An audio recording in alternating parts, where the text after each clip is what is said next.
केंद्रीय मंत्री अमित शहानी विदर्भ मराठवाड्यातील विधानसभा निवडणुकीच्या रणनीतीवर विशेष लक्ष केंद्रित केलंय। यावेळी मराठा आंदोलन आणि मनोज जरांगे पाटील यांच्याबाबत भाजप कार्यकर्त्यांनी चिंता व्यक्त केली। त्यावर शहांनी हा विषय आमच्यावर सोडा असं उत्तर दिलं।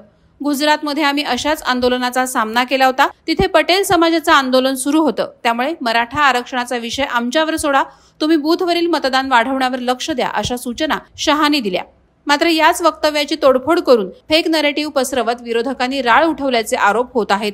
विरोधक स्वतःची राजकीय पोळी भाजण्यासाठी केंद्रीय मंत्री अमित शहा यांनी जी गोष्ट म्हटलीच नाही त्या गोष्टीला मोडून तोडून त्याची फेक न्यूज पसरवत असल्याचा आरोप करण्यात येत आहे। मराठा समाजाचा अपमान होईल असं कुठलंही वक्तव्य अमित शहा यांनी केलेलं नाही। अमित शहा मराठा समाजाचा अनादर करत असल्याची क्लिप विरोधकांनी जगासमोर आणावी, तसे आरोप सिद्ध न झाल्यास फेक बातम्या पसरवणाऱ्यांनी अवघ्या महाराष्ट्राची जाहीर माफी मागावी असं आव्हानच विरोधकांना करण्यात येत आहे।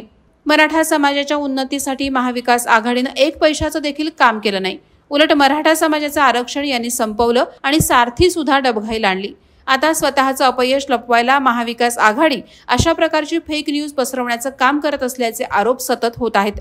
मनोज जरांगे पाटील हे सुद्धा या फेक न्यूजला बळी पडले, पण त्यांनी महाविकास आघाडीच्या नेत्यांना ओबीसी कोट्यामधून मराठा समाजाला आरक्षण देण्यावर त्यांची भूमिका काय याबाबत सवाल करावेत असे आवाहन मनोज जरांगे पाटील यांना करण्यात येत आहे।